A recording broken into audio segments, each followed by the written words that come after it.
যে মেয়ে যে পোশাকেই থাকুক না কেন ধর্ষণ হচ্ছে। আমাদের বাবারাও সেফটি দিতে পারছে না, কারণ যেখানে গভর্নমেন্ট সেফটি দিতে পারবে না সেখানে তো একজন বাবা বা একজন পুরুষের সম্ভব নয় সেফটি দেওয়া। তো এখন কিছু হলেই আমরা বলি নারীরা ফেমিনিস্ট। শাড়ি পরে সে ধর্ষণ হচ্ছে, বোরখা পরে সে ধর্ষণ হচ্ছে, একটা যে 4 বছরের একটা বাচ্চা সে ধর্ষণ হচ্ছে।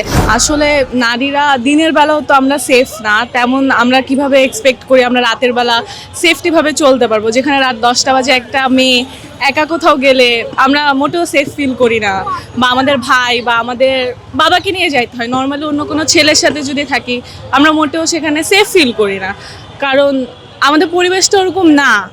এরকম বলে নিয়ে যায়, তারপর ওখানে তো আমরা একটা মেয়েভাবে পারবো না সেই জায়গা থেকে করতে।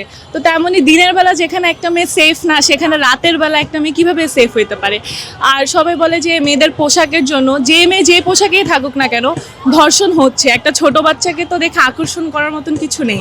তা আমার মনে হয় সবার মধ্যে মনুষ্যত্বটা থাকা উচিত, যে একটা ছেলেরও মধ্যে এটা মনুষ্যত্ব থাকা উচিত যে তার মা বোনকে সে যেভাবে দেখে তেমনি বাইরে আমরা যারা মেয়ে তাদেরকেও তার ওভাবে দেখা উচিত। আমার মনে হয় না আমরা একটু নিরাপদ এখানে। যেমন আমি যখন আজকে বাসা থেকে আসি, আমার আম্মু আমাকে বলতেছে যে তুমি একটা ইন্ডিকেটর নিয়ে যাও, একটু সেফটি কিছু নিয়ে যাও। মানে বাসা থেকে এসে যে আমাদেরকে কোনো নিরাপত্তা দেওয়া হচ্ছে, কারণ আমাদেরকে গভর্নমেন্ট এখানে কোনো নিরাপত্তা দিচ্ছে না, আমরা কোথাও নিরাপদ না। একজন মানুষ যদি ভালো একটা ড্রেস আপ পরে, শাড়ি পরে সে ধর্ষণ হচ্ছে, বোরখা পরে সে ধর্ষণ হচ্ছে। একটা বাচ্চা মানুষ, আমরা কয়েকদিন আগে জানতে পারছি যে 4 বছরের একটা বাচ্চা সে ধর্ষণ হচ্ছে। তো এটার সাথে আমার মনে হয় না পোশাকের কোনো কিছু আছে। তো এই জিনিসটা আসলে সবার দেখা উচিত। আমরা একটুও নিরাপদ না, কোথাও একটুও নিরাপদ না একজন নারী হিসেবে। ইনফ্যাক্ট আমি বলবো যে যারা বিবাহিত এখন তাদের হাজবেন্ডের সামনে ওয়াইফকে ধর্ষণ করা হচ্ছে, তারাও নিরাপদ না। মানে আমাদেরকে আমাদের বাবারাও সেফটি দিতে পারছে না, কারণ যেখানে গভর্নমেন্ট সেফটি দিতে পারবে না সেখানে তো একজন বাবা বা একজন পুরুষের সম্ভব নয় সেফটি দেওয়া। হ্যাঁ, হচ্ছেই তো অনেক অনেক জায়গায় যে শাহবাগী নারী। আমি একটা কথা বলবো, যেখানে আমি পুরোটা দোষে আমি গভর্নমেন্টকে দেবো, কারণ আমাদেরকে গভর্নমেন্টের এটা তো দায়িত্ব কার, একজন নারীর দায়িত্ব এটা তো গভর্নমেন্টেরই। আমরা কতটুকু হেল্প করতে পারবো।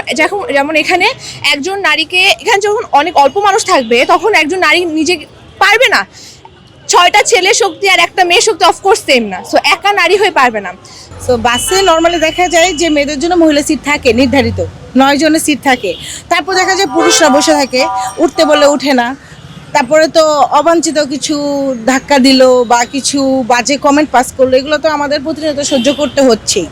প্লাস আমি আরেকটা এক্সপিরিয়েন্স বলবো যে আজকাল মানে সমাজ ব্যবস্থা এতটা খারাপ, মানে আমি বাংলাদেশের নাগরিক হিসেবে বলতে চাই যে বাংলাদেশের নারীরা সেফ না।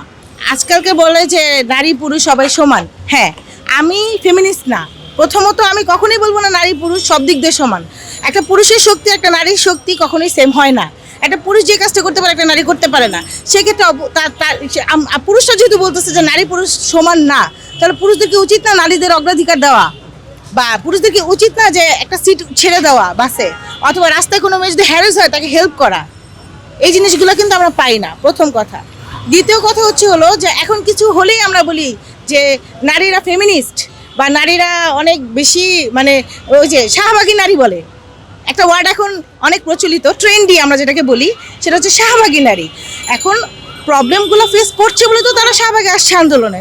আর আমাদের তো এখন দেশে মেয়েদের সেফটির অভাব খুবই কম, বাট আমাদের তো ছেলে মেয়ে সমান অধিকার, কিন্তু আমরা সেই সেফটিটা পাচ্ছি না।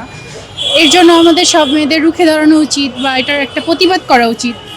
আর আমরা আমাদের দেশের যে সরকার, তার কাছে আমরা এটা আর কি রুখে দাঁড়ানোর জন্য আমরা একটি করতে পারি। আসলে এটা অত্যন্ত লজ্জার ব্যাপার একজন পুরুষ হিসেবে, কেননা আমরা যারা ছেলেরা আছি মূলত দোষ করছে একজন, কিন্তু সমগ্র ছেলে জাতির উপরেই এই অপরাধের শিকারটা আমরা সবাই প্রতিনিয়ত হেনস্থা হচ্ছি। কারণ হচ্ছে যে কিছু কিছু মানুষ এবং অসামাজিক কিছু মানুষ রয়েছে সমাজে, যারা মেয়েদেরকে মানুষ হিসেবে মনে করে না। তারা তাদেরকে যেমন পশুত্ব যেমন মনোভাব, তাদের মধ্যে সেই পশুত্ব মনোভাব থাকার কারণে সেসব মেয়েরা নিরাপদ নয়।